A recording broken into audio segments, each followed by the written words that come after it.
Hello, people. Welcome to another session of Simon Says. And again, hopefully I don't say too much, but I listen a lot to our superb guests. What about this man? Probably comedy royalty is the best way to put it. From the days of Punter the Punter to the AFL footy show to Hey Hey It's Saturday to his love of North Melbourne Football Club, would you welcome the great and wonderful Trevor Marmalade? Trevor, hello, how are you? Howdy, Simon. Good to be here. You're looking well, mate. No, thank you very much for your time. Really appreciate that. And along with us today is a man who's been, I don't know if I'd say royalty yet, but maybe he's not a king yet, but he's a prince. He's been around long enough to get a little bit of coverage. From now 3OW sports commentator, head of 9 Radio in the summer of cricket. From his days from the Herald Sun right through Truth, Inside Footy Pub, he's been through all the levels of media and sport. So welcome, Bruce Eva. How are you? Yeah, g'day, Simon. Good evening. Hello, everyone. Trev, good to see you as well. This is a role reversal. You chatting to us, Simon. I reckon I've interviewed you about 25 times over the years. No, and look, I've actually been enjoying this. This is, I think, about our 12th one, and it's been really enlightening and insightful for me because, yeah, you get interviewed, and to interview other people and find out their past and their background has been fantastic. So I'll start with you, Trevor. Now, right back, if I've got it right, I mean, I'd love to know where you studied your real interest in comedy, but as far as the public eye sees, Punter to Punter in the 80s was where you started. Is that right? Yeah, pretty much. I started doing stand-up when I was 19, and I just got up at a comedy club and I didn't think I was trying out. I just thought I'll just get up and do this once for a bit of a lark, and I got booked out of my debut spot.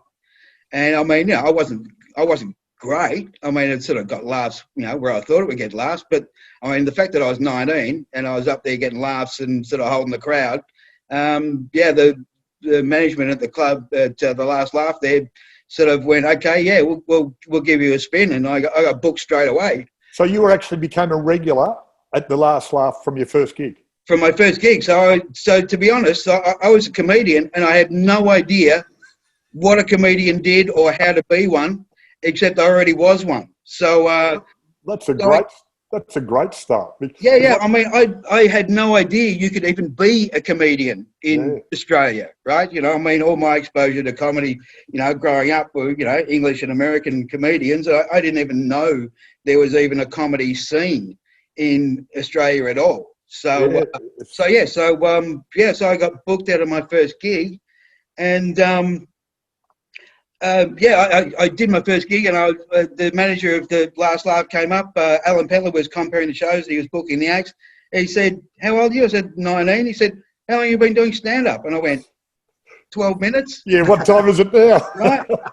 And he went, "Oh, wow." He said, "Mate," "I'd like to book you to do a spot in the Late Show on Friday night. We'll pay you $25.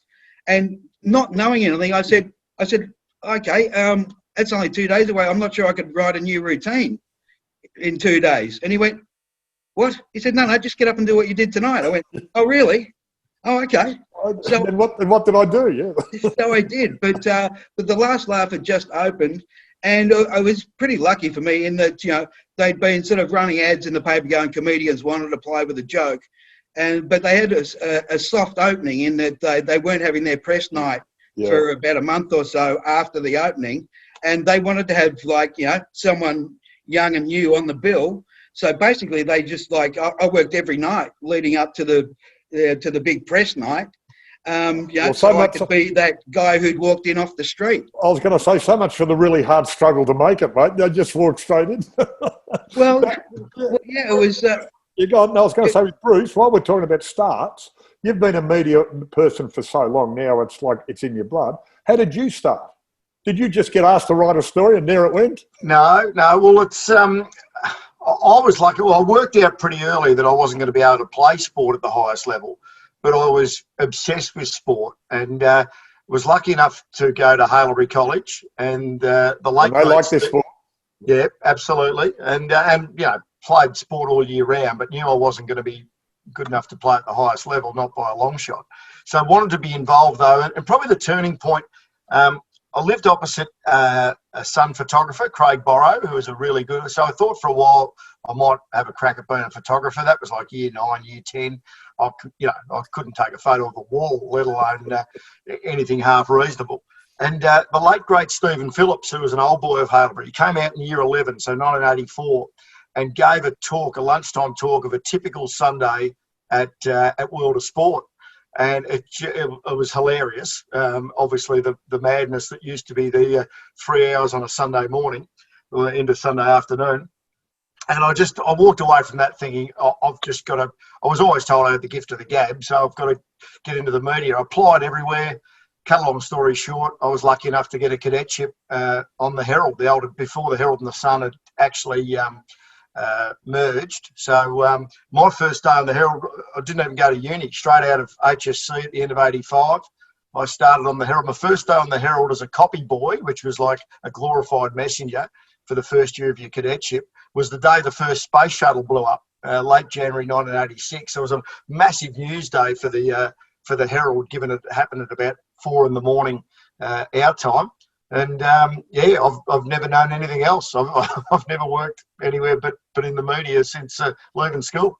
Oh, that's fantastic. So straight into it. And again, like I said, the timing of it for Australia is magnificent that way. And now, Trevor, I'm going to jump forward, but I want to go back with both of you too. Now, I haven't been able to research this, but I just want to know from your point. At some stage, somebody was saying to me that you were called the comedy doctor because you'd been around so long that there were young blokes who were going, Trevor, I'm not doing well. Could you stand at the back, have a look at my performance and see if you can help me? Now, is that true? Yeah, absolutely. I mean, but look, it's a different type of thing, though, Simon. I mean, it sounds all very, sounds good. Sounds very impressive. Like I'm a top bloke. But the reality was that, comedy was a pretty small industry, and there was about sort of 30 comics that used to work regularly around the scene that I used to, that used to work with, and of course, and then we used to hang out after the show. Like you always, you'd stay around for a few drinks, or you go back to someone's place, and we just used to talk about what we did, and as a group, you'd sit around going, oh, by the way, that bit you do doesn't go as well anymore.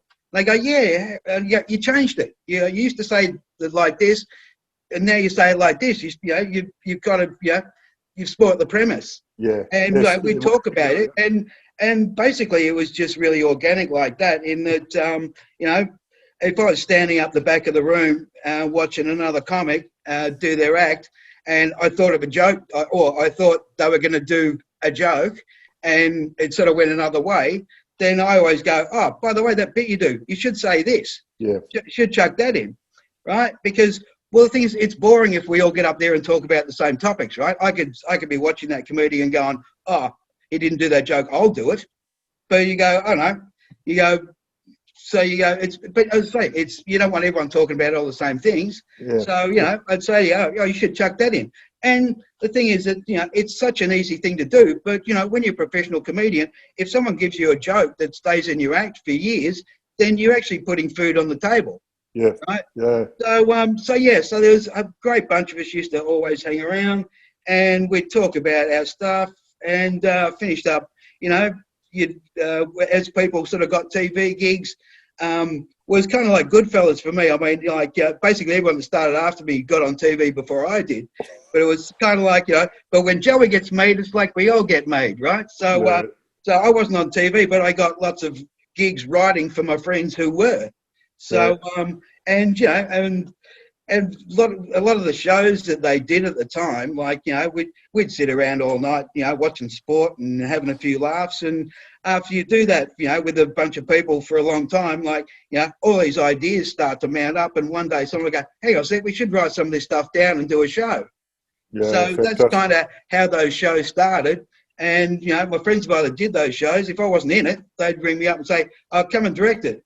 And now that's kind of, we used to perpetuate the work for each other and help each other out, because that's fantastic. It's a brotherhood, Yeah, fantastic. And Bruce, just talking about writing, because I know Trevor, you've got a plethora of credits for writing behind the scenes, of course. But Bruce, you talk about the media. You have to, whether it's actually writing it down, but you've got to be creative and come up with writing right from the start. Yeah, well, I mean, you've got to start with an idea and then you've got to get it down on paper. I mean, even though I've been full-time in radio now for probably the last 16 or 17 years, all the background was in print journalism, and that's the essence of it, an idea and then turning it into a story. But it's interesting, my early stuff on the Herald actually had a bit of I'm not sure whether Trev can remember this, but I've been in sport since March 88. So I'd had a couple of years on the Herald, and you had to be moved around the different departments as you doing your apprenticeship or cadetship as it was. And my final few months before I started on sport was actually on police rounds. So covered the Queen Street massacre in December 1987. I think we've only just gone past the anniversary a couple of days ago, which is a 19-year-old first-year cadet. It's a big wake-up call. Before that, had some time on features. But in my first year, you just want to get your name in the paper. You just want to see your name, going home on the train and seeing someone reading the Herald and reading a story with your name on it.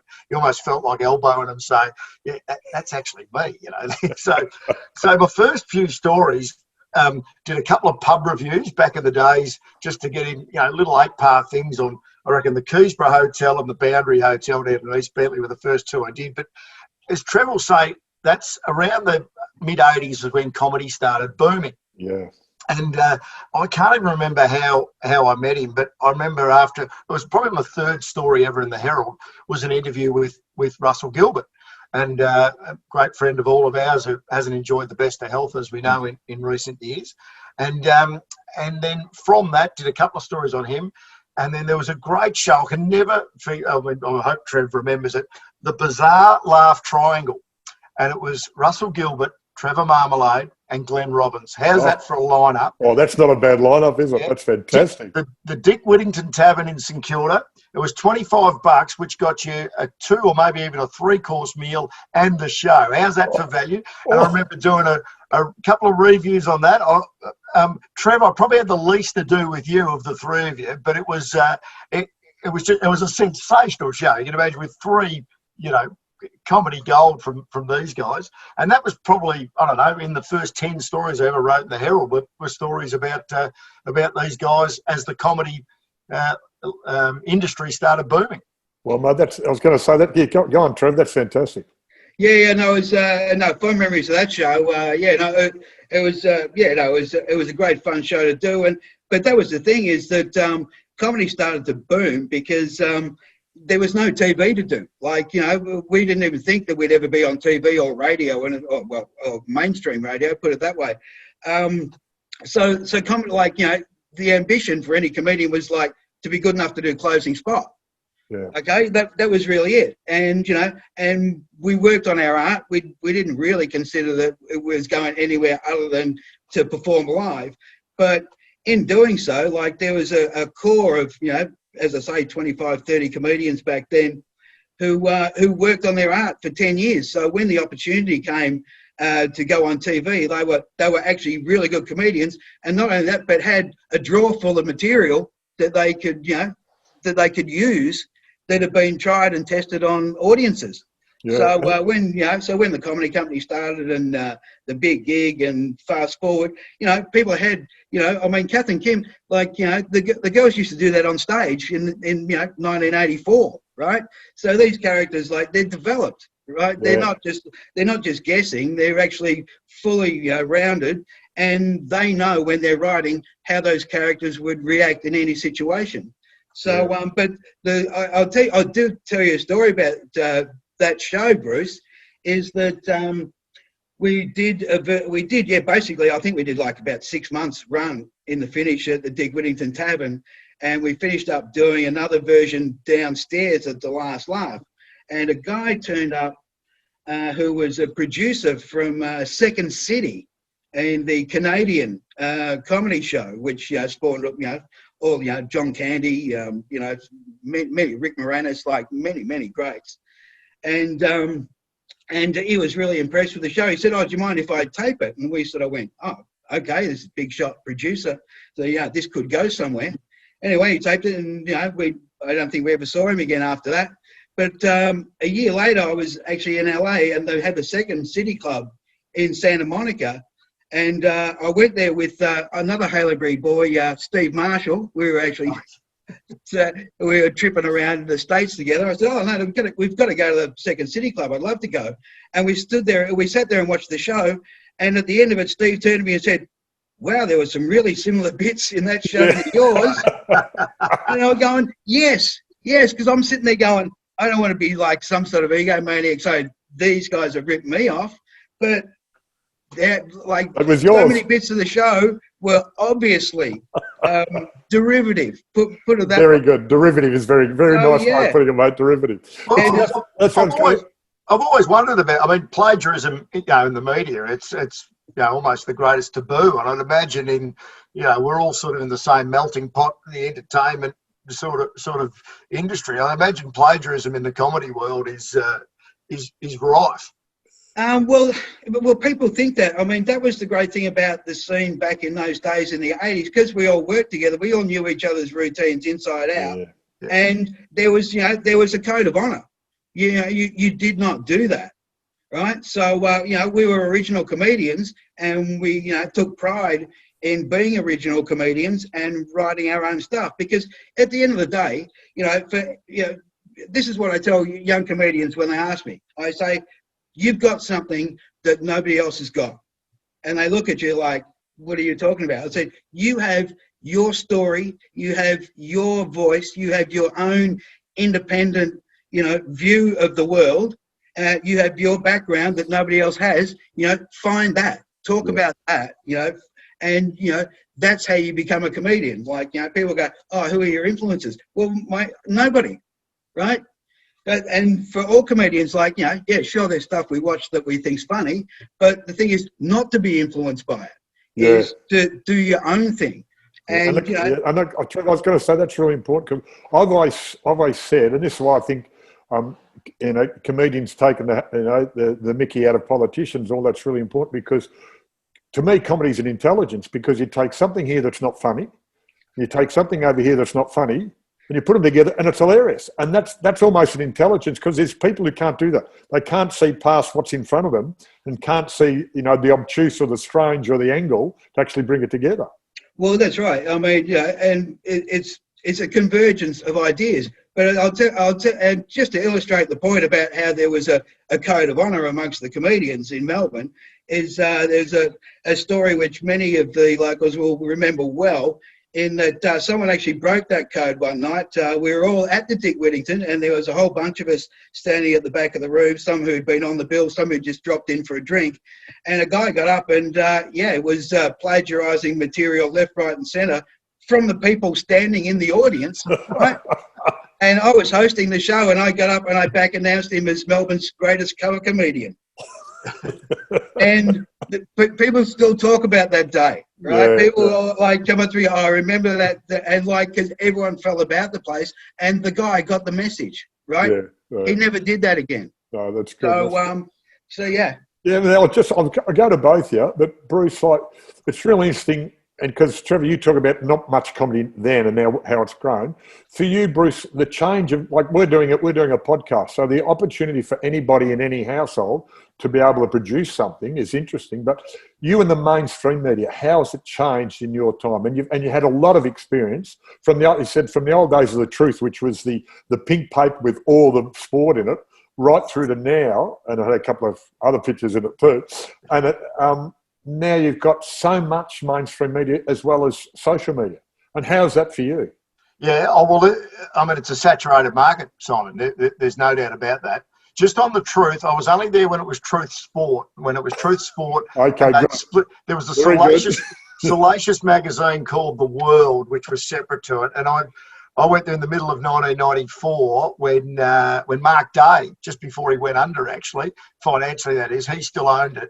And within 2 months, I was the news editor, because a guy called Spiros Stamoulis, who was probably more famous for owning gold medal soft drinks, bought the paper when it was, basically bankrupt. And I left there. I was only there for a bit over 18 months, joined Inside Footy in early 96. But yes, I did work at Truth Sport, just behind the old festival hall. Which has just been bought by the Hillsong Group, actually, hasn't it? Yes. And it used to actually be quite funny. I know I'm digressing. No, please. Very talented journalist by the name of Brett DeHoot, who's done a fair bit of radio stuff as well.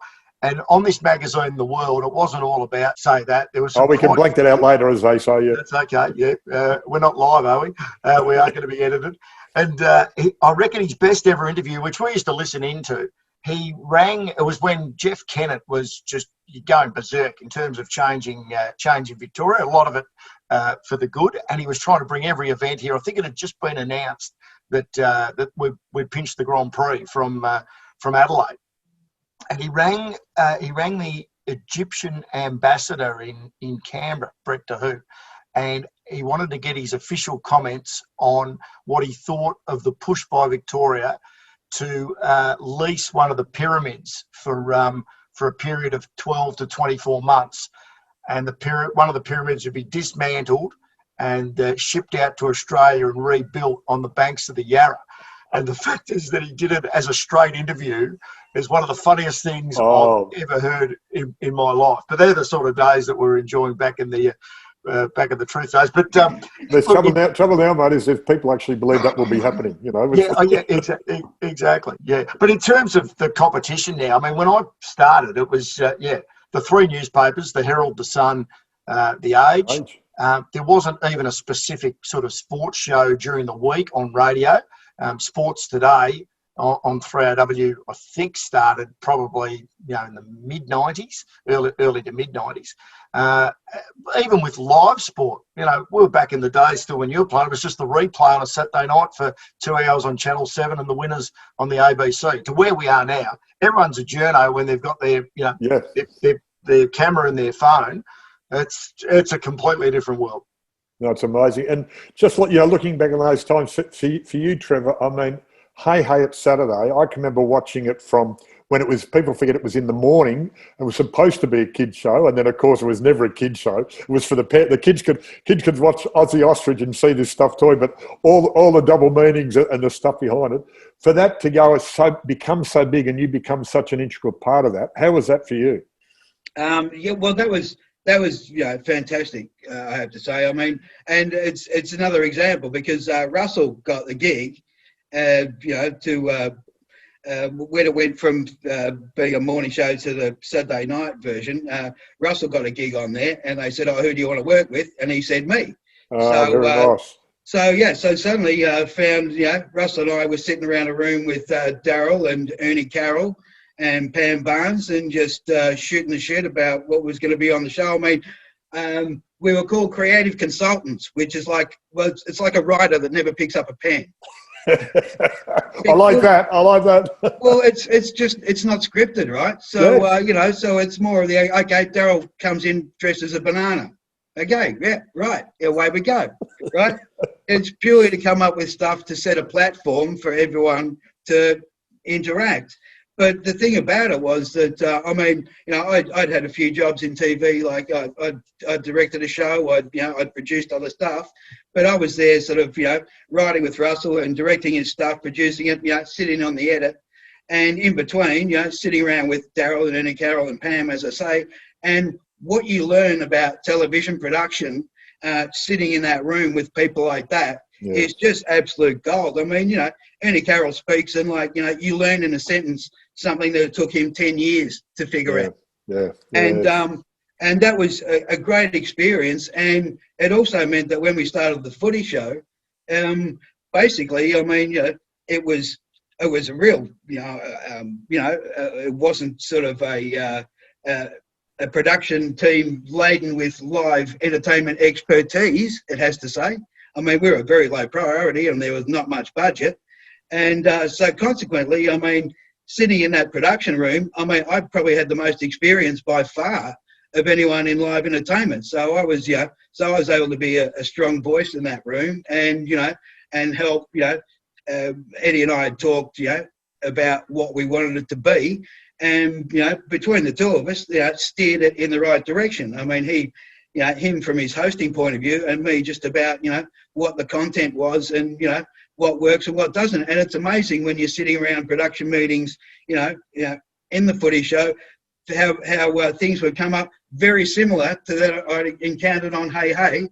And you'd be able to go, yeah, actually, no, we don't do that, and I'll tell you why. Yeah. So, I was going to say, but one of the things, John Blackman on Hey Hate Saturday, and I know with you on the footy show, one of the things I always liked is you weren't the main character. You just held back, and when the right thing turned up, you just went in and bang, and came out with the right little bit and then sat back. So he was the voice, but I know with the bar, you behind the bar, they'd always throw to you. When you'd sort of put a look, yeah, I've got something, and then bang, you hit you. How did you find that sort of being a main character, but not a main character, if I can say it like that? it was good for me. I mean, I just totally flew under the radar for 15 years. I mean, it's hilarious to me, but there's been far more written about me in the papers since I finished on the show than was ever written about me when I was on it.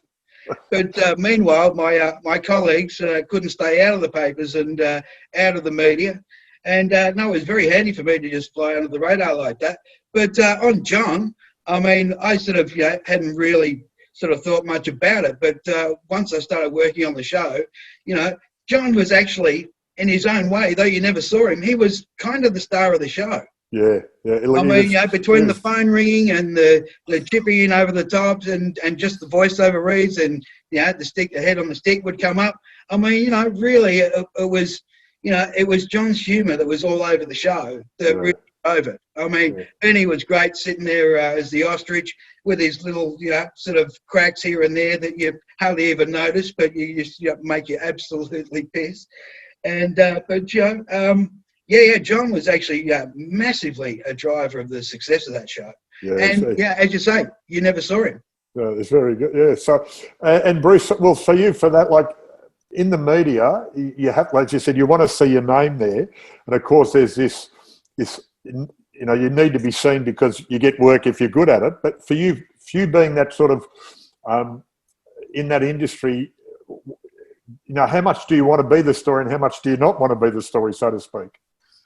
Oh well, it's a good point, Simon. One of the first things we were taught in the cadetship on the Herald was that you're there to report on the news, not be the news. Now there's been probably a blurring of the lines from probably some mutual friends of all of us over the years who've become media types who've become very big stars. So but that suits some of the guys, but particularly in the sports media, they've got that personality to run with that. I mean, the beauty of I've only ever been print and radio, only a very small bit of television in the boxing world. So with print and radio, you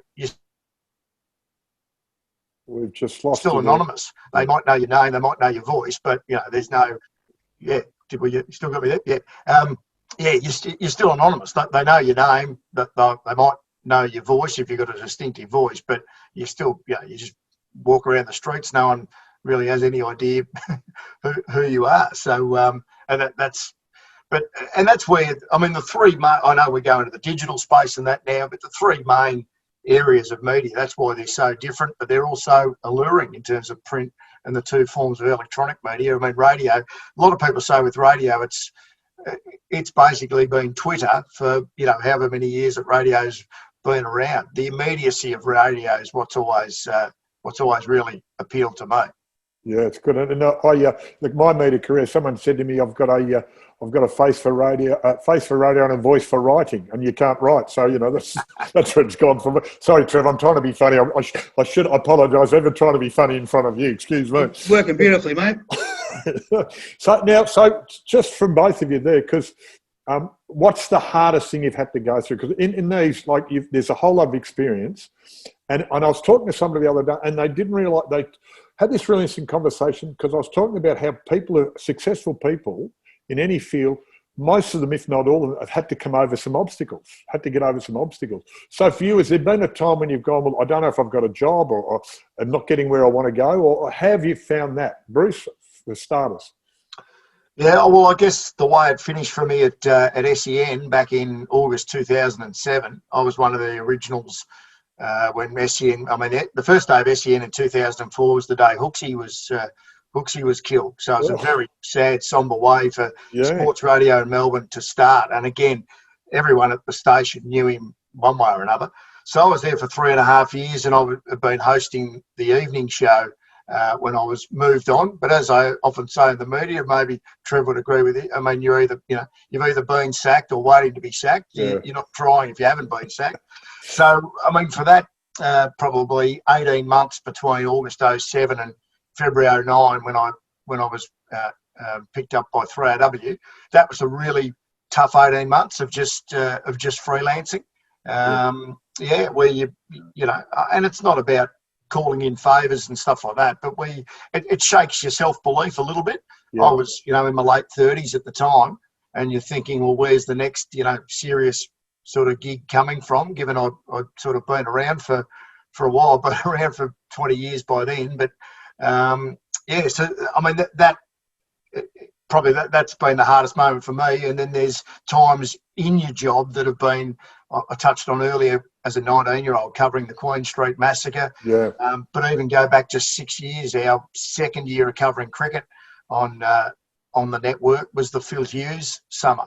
I remember being sent with Dean Jones, again, who was still grieving the loss of Dino just a few months ago. Dino and I were sent by Fairfax Radio, as it was then, to represent the company at Phil Hughes's funeral, and just sort of being fairly new in the cricket media landscape at that time. I mean, just those few weeks, they were pretty tough to cope with as well. Yeah, no, good point. And Trevor, with you, I mean, well, just before you do, Simon, I just want to say to Bruce, mate, if I ever have the opportunity to employ you somewhere, can you just do me a favour? Have the first day off and turn up on the second day, because the first day you show up joints, nothing good happens. I was going to working. The space shuttles blow up, people get massacred. Blimey. So, mate, don't come the first day, all right? I'll chuck a sickie. Have the day off. You'd have the day off. You start on the second beautifully done, Trevor. Beautifully done. Now, I was going to say, because you've been, as you said, you've been a writer in a whole lot of things. So you've been in the front of the camera or on stage, and you're also off stage, a lot of work. So has there been times where you've had to get through difficulties? Probably. I wouldn't say difficulties, but the pivotal thing for me was that, we go back to Punter to Punter, is that, when I started doing stand-up at the Last Laugh, it wasn't long before I met Slim Whittle. And, I'd actually been mad on the punt with my high school mates since I was 14.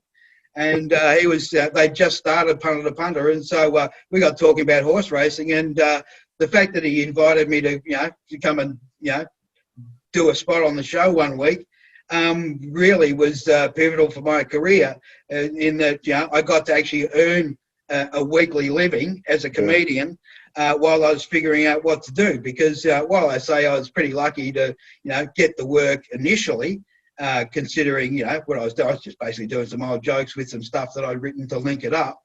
But after 12 months of doing that, I had a decision to make. That routine was it was done and dusted, and if I wanted to continue, I basically, had to, come up with, a whole new routine. I had to start again. So what I did was I threw in my day job first, and then I sat down and I wrote a routine, and that was the routine that set me on the path. That was all original material that worked, and which sort of got me, going from being a first spot on the bill to, second spot, the third spot, to emceeing, and sent me on my way. And and I was able to do it because I'd spent a couple of years not only working, but I'd always hang around and watch the other comics, and and try and learn and see what audience was laughing at, and seeing what people did, what sort of material, what made them laugh, and just soaking up as much information as I could, so that I could sit there and go, right, I'm going to do it. I'm going to write the routine. And I did. I sat down in the course of a few days and I wrote 20 minutes. And, that was the making and the breaking, really, or stepped me on the path, because, I couldn't keep doing the routine I'd started doing. Yeah. But it's an interesting point there, mate, because a lot of people would not make that decision to say, I'm going to leave my job first. And I was that's a big step. That's a big step. Trev, what was the day job? I remember when I met you guys, I think I always remember Gilbo was a courier for a company on St Kilda Road. And I went to his. But what were you doing? In fact, Gilbo, he when he was getting ready to do his first ever stand-up bit, he actually like had his routine written and stuck to the tank of his motorbike, and he'd be learning his routine as he drove around delivering stuff for the Heine brothers. It's great, isn't it? What happens behind the scene, you don't see it, just how it comes together on the night. I can remember doing a lunch down at Queenscliff, and he actually now I'd seen him, be really funny. Russell Gilby sent so, but he did a whole routine with magic as well. He had the newspapers ripping, and he was the MC. And I'm sat there just amazed at this bloke, who I thought was very funny, of course, had all this other stuff as well. He had virtually a whole. If he had gone on himself, he could have done a whole hour, but he broke it up into little bits over the whole show. And then the brother-in-law got Justin and I to turn up as the old footballers and do our little funny, very, very simple blah, blah football stuff. But to watch him in action live was always fascinating for me to see. That was tremendous. Well, it was hilarious actually, just knowing him, because he's kind of had an obsession with like magic and stuff, but you have to really practice this stuff, so he would spend endless hours like practicing catching a cigarette off his foot in his mouth, and then once he was good at that, practice the lit cigarette, because that's far funnier. Especially if it goes in the wrong way. But he had all this stuff, the catching cap off the foot on the head and all this that, and magic stuff that he used to do. And but the thing is, knowing him, like, he was always practicing this stuff and always trying it out on us, right? Yeah. It used to drive us mad. And but eventually it found its way into his act. But I remember we were in Buenos Aires. As you normally do. That's right.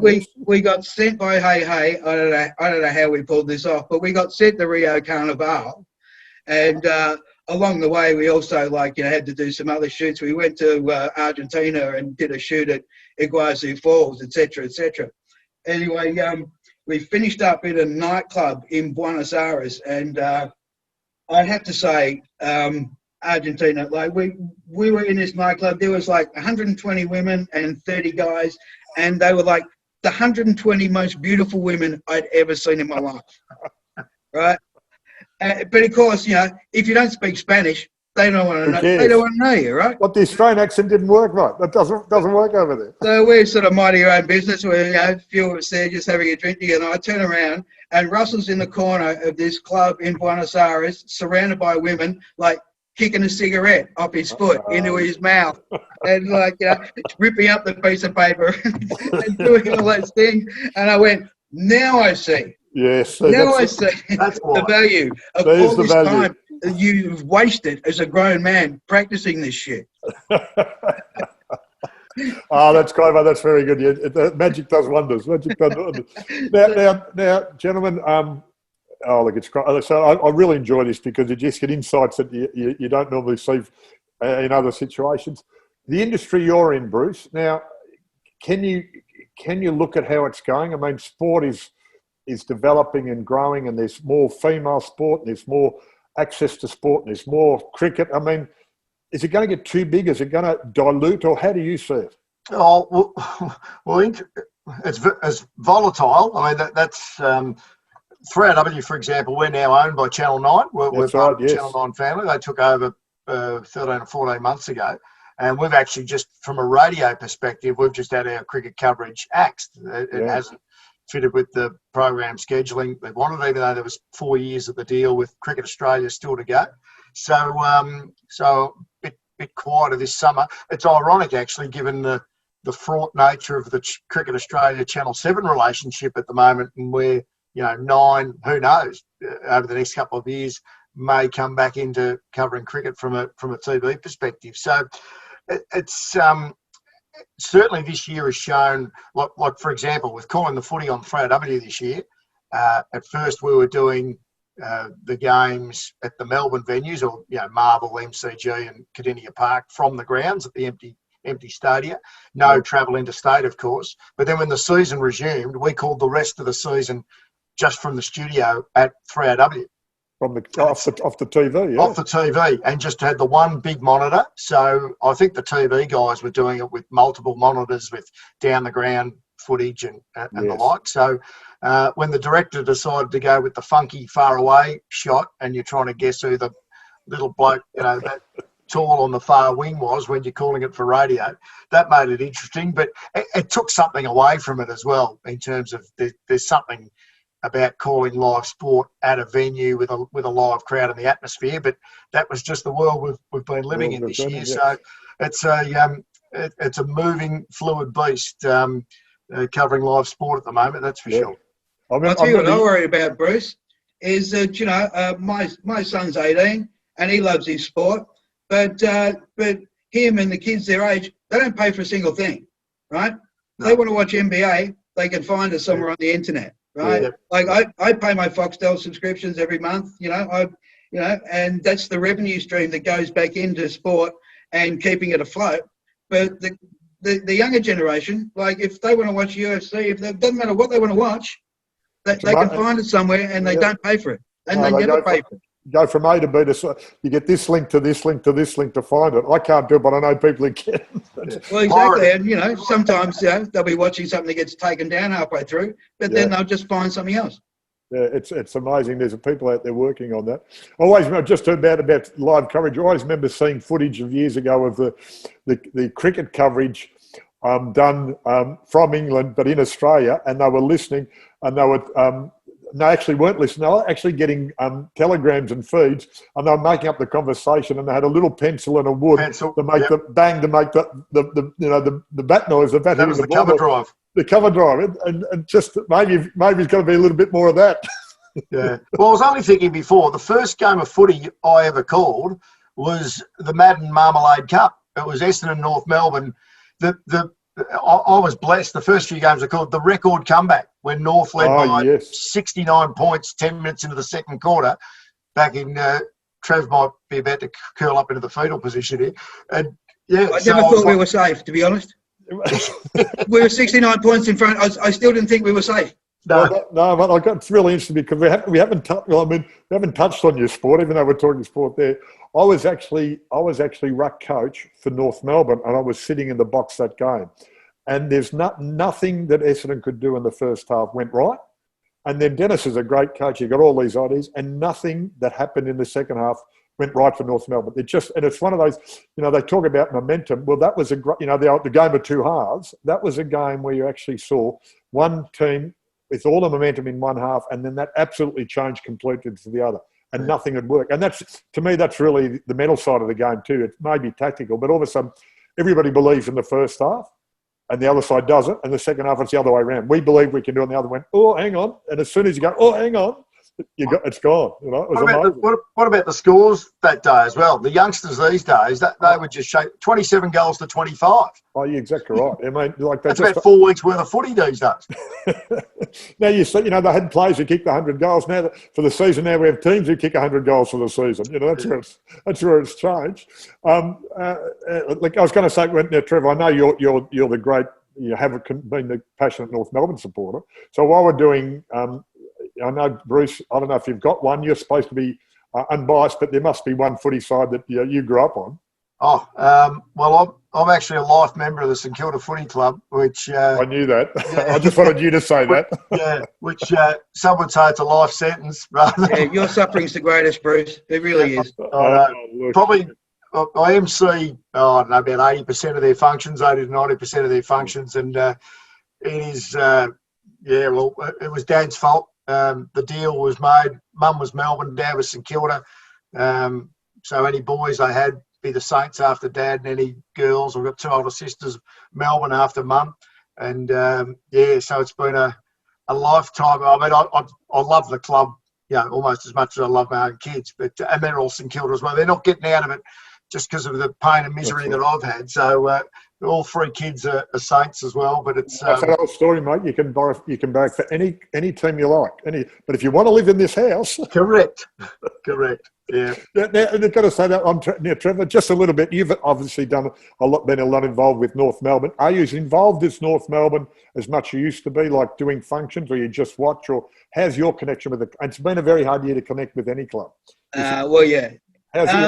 I sort of hosted most of the functions there during the 90s, and